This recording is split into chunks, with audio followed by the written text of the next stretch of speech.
Hi guys, gawa tayo ng merienda. Nagluluto tayo ng saging na saba. Piniprito ko guys, pero ano lang siya.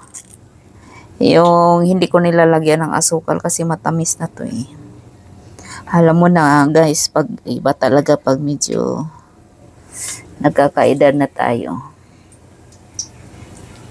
Ayan.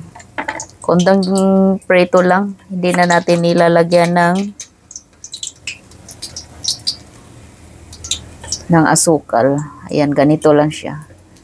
Hinati na lang, anong tawag ito?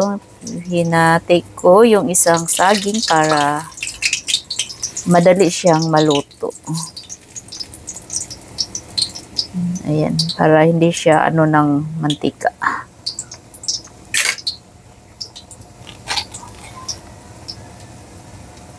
Simpleng merienda.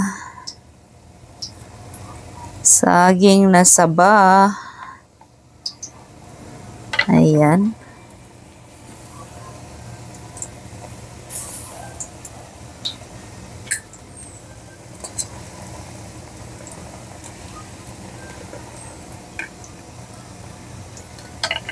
Ayan, may naluto na tayo, ha? Ayan, merienda natin.